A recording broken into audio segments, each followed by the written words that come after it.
So let's talk about the 5 things that the Bible says we should do with money. Now, there's a whole bunch of them, but if you do these 5 over a couple decades, 100% of the time, you will get results that will blow your ever-loving mind. 100% of the time. Because let me just tell you, if you plant corn, don't be shocked if corn grows. As ye sow, so shall you reap. If you plant nothing and wait on the government, don't be surprised if you have mud.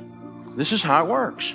You are in charge of planting, and this is how we do it. The first thing is you get on a written plan. We call it a budget in the financial world. Don't build a tower without first counting the cost, lest you get halfway up and you're unable to finish, and all who see you begin to mock you and say, this man began to build and was unable to finish. Don't build a tower without first counting the cost. My friend Zig Ziglar used to say, if you aim at nothing, you will hit it every time. My friend John Maxwell says, a budget is people telling their money what to do instead of wondering where it went. Winning is an intentional act.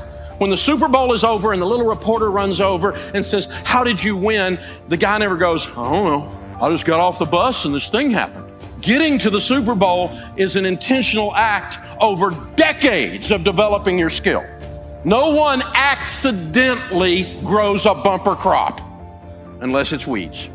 No one.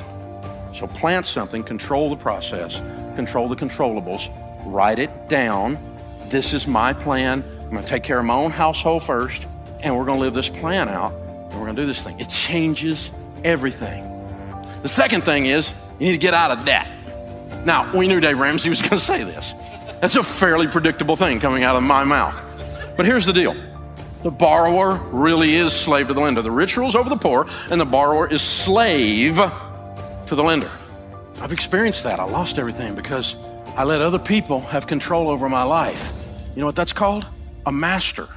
Well, Dave, I don't know if I agree with all your theories about debt. It's America. You have the right to be wrong. My old pastor used to say, a man with an experience is not at the mercy of a man with an opinion. I've led more people out of debt and into wealth than anybody breathing on the planet today. And I'm not bragging. I just showed them how to do it. And so we're going to get out of debt because it's no fun trying to be married like this, right? This is crazy, you guys. We're walking through our lives where all the money comes in, all the money goes out, and only the names are changed to protect the innocent. We make tons of money and we have none, and we can't figure out why. I know why. You gave it all to a financial system that's designed to take it from you. You surrendered it. And we've got to stop. So I quit borrowing money, period, for anything, for any reason.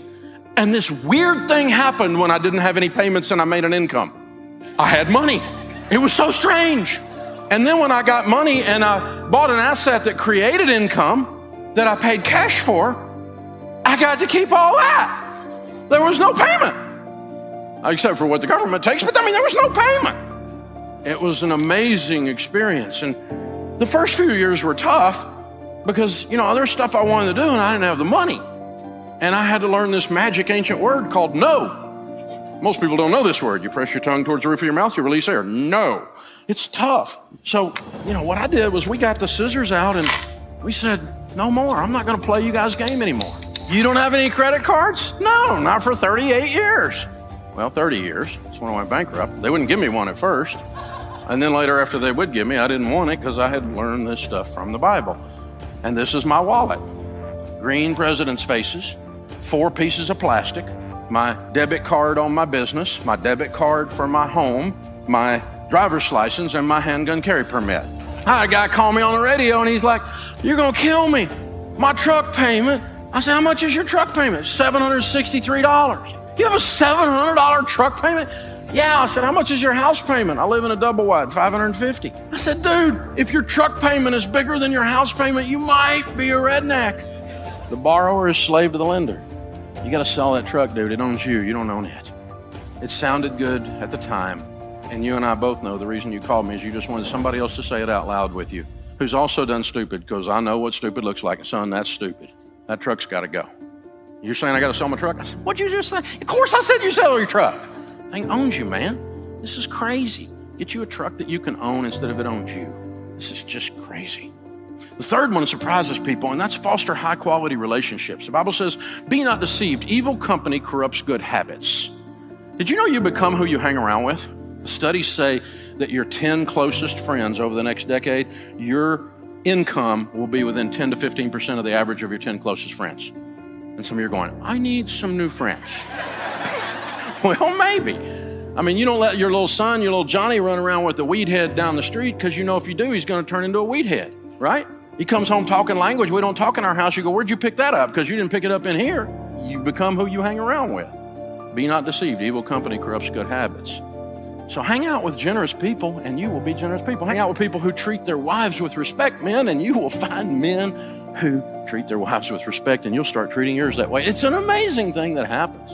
It's a weird thing that happens. So choose carefully. Now, I'm not talking about being nice to someone or snubbing other people. I'm nice to anybody. I love people. I love people that are wrong even. I love people, okay? But I'm talking about my crew, the men in my life that shape my language, the men in my life that impact my spiritual walk, my generosity, my thinking in business, and my acumen. Who are the men in my life that are doing that? Ladies, the same thing for you. You're gonna become who you hang around with. The next one is save and invest. See, if you don't have any payments and you got a plan, the first thing you're gonna wanna do is save and invest, because in the house of the wise are stores of choice food and oil. And the rest of that proverb says, and a foolish man devours all he has. If you spend everything you make, biblically speaking, you're a fool. But I have been a fool, big red arrow, fool, fool, fool. I know what being a fool feels like. It feels like being broke, because I spent everything I made. Because I've always been able to make money, I just wasn't able to keep it. I always thought I could out-earn my stupidity. And I tried it for a long time, it doesn't work. Save and invest. You're saving for an emergency fund first. Save 3 to 6 months to get ready for maybe something like a rainy day. Right? Man. I mean, what if you had no payments and a big $20,000 emergency fund in 2020 happened? Or what if you had $20,000 in payments and no money for emergencies in 2020 happened? Do you have two different results? The answer is yes. In the house of the wise are stores of choice food and oil. And then that leads you to the position to be incredibly, outrageously generous. It's hard to be generous when you're broke. You can be generous and smile and open the door for somebody. But I'm talking about writing a check to feed hungry babies. I'm talking about buying a single mom a car.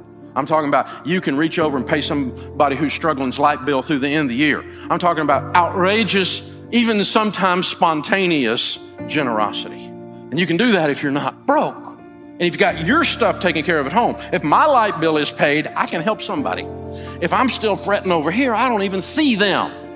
So I want you to try this next time there's a holiday, maybe Easter or Thanksgiving or something like that, and you're driving to grandma's house with the kids. Now you're gonna go have a big feast that day, but on the way, I want you to do something crazy. I want you to stop at the Waffle House.